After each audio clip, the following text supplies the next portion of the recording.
ప్రధాని మోదీ పుట్టినరోజు సందర్భంగా 15 రోజుల పాటు పలు కార్యక్రమాలకు శ్రీకారం చుట్టింది బీజేపీ. అందులో భాగంగా హైదరాబాద్ కూకట్పల్లి నియోజకవర్గంలోని బీజేపీ ఆఫీసులో రక్తదాన శిబిరాన్ని నిర్వహించారు. ఆర్థిక వ్యవస్థలో 10వ స్థానంలో ఉన్న భారత్ను 3వ అతిపెద్ద ఆర్థిక వ్యవస్థగా ప్రధాని మోదీ తీర్చిదిద్దారన్నారు బీజేపీ నేతలు.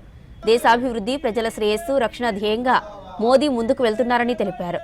మోదీ బర్త్డే సందర్భంగా 15 రోజుల పాటు రాష్ట్ర వ్యాప్తంగా కేంద్ర ప్రభుత్వం అందిస్తున్న సంక్షేమ పథకాల గురించి ప్రజలకు తెలియజేస్తామన్నారు బీజేపీ నేతలు.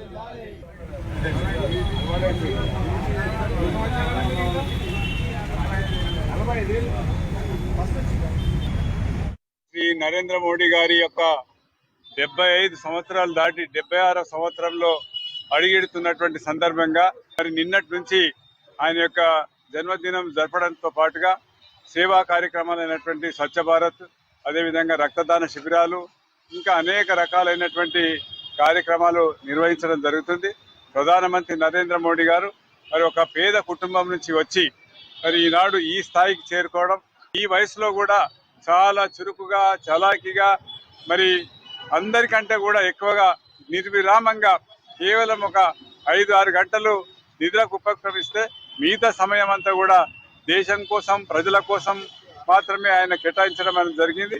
నిజంగా భారత ప్రజల యొక్క అదృష్టం, 140 కోట్ల భారతీయుల యొక్క అదృష్టం.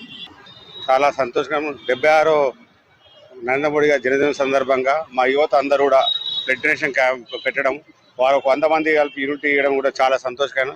మన భారతదేశంలో ఈరోజు ఇంత గర్వదంటే ఓన్లీ నరేంద్ర మోడీ గారి వల్ల. వారు ఎన్నో సేవలు, ఎన్నో రకాలుగా మన ధైర్యం ఇవ్వడం కానీ, మనందరం గుండె ఎంత బతుకుతున్నాం ఇక్కడ ఉన్నాం కానీ వారి వల్ల అవుతుంది.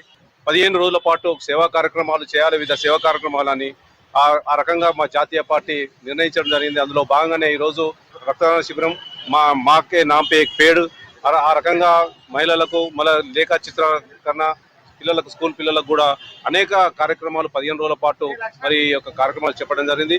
మరి నరేంద్ర మోడీ గారు చేస్తున్న సేవలను గుర్తించి మనం అందరం కూడా వారికి ఆయురారోగ్యం